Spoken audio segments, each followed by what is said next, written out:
Eric Chemi and the Futures Now crew.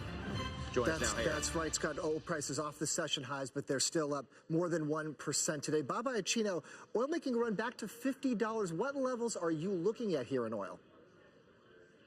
Well, 50 is the one, Eric. This is a really important move. It's important timing. It's only the second up week now, assuming we close up, for crude oil of the last 13 weeks. So this is the beginning of a basing. We've been looking for this basing. Venezuela's production, 28-month low.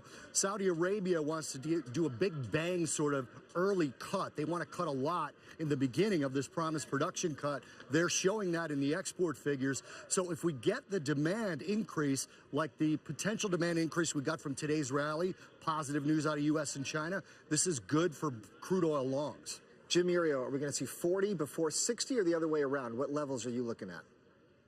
Well, okay, the 40, if you look at the longer-term chart, there is one thing that is completely clear, and that's 42 to 41 level is extremely significant. We came within a whisper of it last week, and it was rejected relatively soundly. The only thing that I'm relatively confident of for my trading is that we're going back up to test 50. I understand that's only about $1.50 from here. My inkling is that the range is going to be 42 to 50, and I think it's going to form a kind of a topping pattern in 50 and come back down. However, if it breaks through that pretty quickly, then I think the answer to your question is 60. But I think 40 is going to be more difficult than 60 overall, if that makes sense. That does make sense. Thanks, guys. Appreciate it. Okay, good. All right, for more Futures Now, be sure to tune in to the live show next Tuesday.